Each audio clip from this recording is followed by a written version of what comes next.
মতো পাপী যেন কেহ নাহি হয়।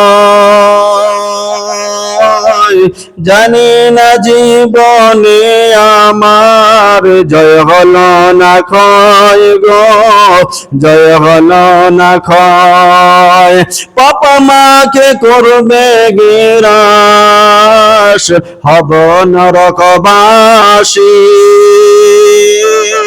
তাই তো আমি সুপথ ছেড়ে কুপথ ভালোবাসি গো, কুপথ ভালোবাসি। পাপা মাকে করবে গিরাস, হব নরকবাসী। তাই তো আমি সুপথ ছেড়ে কুপথ ভালোবাসি গো, কুপথ ভালোবাসি। ألا تعبدوا إلا إياه وبالوالدين إحسانا إما يبلغن عندك الكبر أحدهما أو كلاهما فلا تقل لهما أف ولا تنهرهما وقل لهما قولا كريما। হে নবী, তুমি বিশ্ববাসীদেরকে বলে দাও, আমি আল্লাহ তাবারক ওয়া তাআলা ছাড়া অন্য কোন দেব দেবীর উপাসনা করবে না। আল্লাহ তাবুদু ইল্লা ইয়াহু ওয়া বিল ওয়ালিদাইনি ইহসানা, আমি আল্লাহ ছাড়া কারোর উপাসনা স্তুতি বন্দনা তোমরা করিবে না। একমাত্র আমার পরে পরে তোমার মা বাবার প্রতি স্নেহ ভালোবাসা মায়া মমতা ব্যবহার করবে। মায়া মমতা স্নেহ ভালোবাসা কারা পাওয়ার যোগ্য? কোন পীর সাহেব নয়, কোন আমির সাহেব নয়, কোন মৌলানা সাহেব নয়। আল্লাহ তাবুদু ইল্লা ইয়াহু ওয়া বিল ওয়ালিদাইনি ইহসানা, তোমার মা বাবার প্রতি তোমরা সদয় ব্যবহার করবে, সুন্দর আচরণ করবে। কেননা তারা পৃথিবীর বুকে বহু কষ্ট করে আমাদেরকে এই সূর্যের আলোটা দেখিয়েছে তারা দুনিয়ার বুকে। অতএব তাদের প্রতি আল্লাহ তাবারক ওয়া তাআলা আমাদেরকে সদয় হতে বলছেন এবং নম্র এবং ভদ্র আচরণ করার জন্য কোরআনে এসে গেছে। তাই আল্লাহর পরে পরে যে সর্বাধিক সম্মান পাওয়ার যোগ্য মা বাপ, সেই মা বাপের প্রতি আমাদেরকে কি করতে হবে? সুন্দর আচরণ করতে হবে। একটা সন্তানকে তিলে তিলে বড় করতে কত সময় লাগে?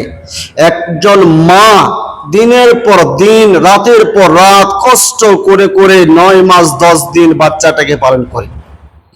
কিন্তু আজকে বর্তমান সময় এমন জঘন্য এমন নির্মম ভাবে কত হাজার হাজার মানুষের, শত শত মানুষের কে তারা কি করছে? অন্যায় ভাবে হত্যা করে দিচ্ছে মুহূর্তের মধ্যে, সেকেন্ডের মধ্যে।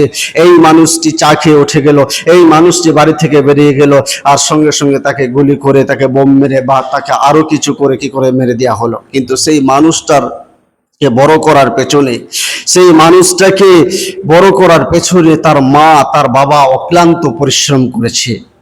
তারপরেও আমরা কিন্তু সেই সম্মান, সেই মর্যাদা মা বাপের প্রতি আমরা দিতে পারি না।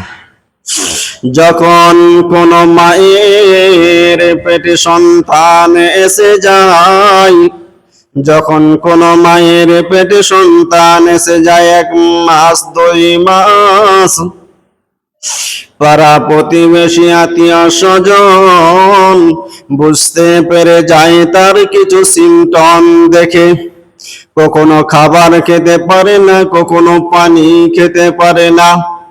যখনই খেতে যাবে এমন সময় বমি বমি ভাব লাগে, তাই পানিও পান করতে পারে না, খাবারও খেতে পারে না। এই রকম করে করে করে করে সেই জনম দুঃখিনী মা 1 মাস 2 মাস 3 মাস নয়, 9 মাস 10 দিন গর্ভে ধারণ করে তারপরে যখন সন্তান পৃথিবীর বুকে চলে আসে, আল্লাহ বলছে পৃথিবীর কোন মানুষ, পৃথিবীর কোন রাজা বাদশাহ তোমার জন্য চিন্তা করে নেই যে মায়ের পেটে সন্তানটা যখন দুনিয়াতে আসবে তাকে কি খাওয়ানো যাবে, তার জন্য কি খাবার ব্যবস্থা করা যেতে পারে, সে কেমন ক্যাটাগরি খাবার পাবে। আল্লাহ বলছে বান্দারে আমি হলাম রহমান,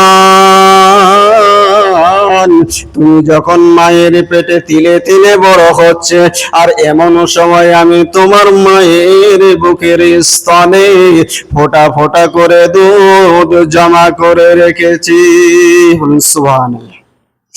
ফোঁটা ফোঁটা করে দুধ জমা করে রেখেছি, তুমি যখনই ভূমিষ্ঠ হয়ে গেলে দুনিয়ার বুকে সঙ্গে সঙ্গে তোমার মা স্তনে মুখ লাগিয়ে দিয়ে তোমার খাবার ব্যবস্থা করে দিলে, কেননা তুমি বলতে পারো না, তোমার খিদের কথা জানাতে পারো না এবং তোমার ক্ষুধা পেয়েছে এটাও তুমি মুখে উচ্চারণ করতে পারো না।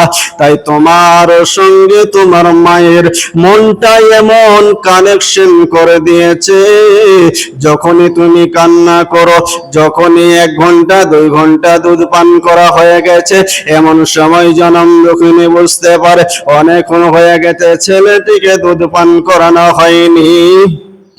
সঙ্গে সঙ্গে জনম দুঃখিনী মা তোর হাজারো কাজ ফেলে দিয়ে, শত কাজ ফেলে দিয়ে তোমাকে দুধ পান করাবার জন্য ছুটে চলে আসে। আর সেই জনম দুঃখিনী মাকে আমরা 1 মুঠো ভাত দিতে পারি না, সেই জনম দুঃখিনী বাবা মাকে আমরা দেখতে পারি না এবং বাবা মায়ের সেবা শুশ্রূষা করতে পারি না।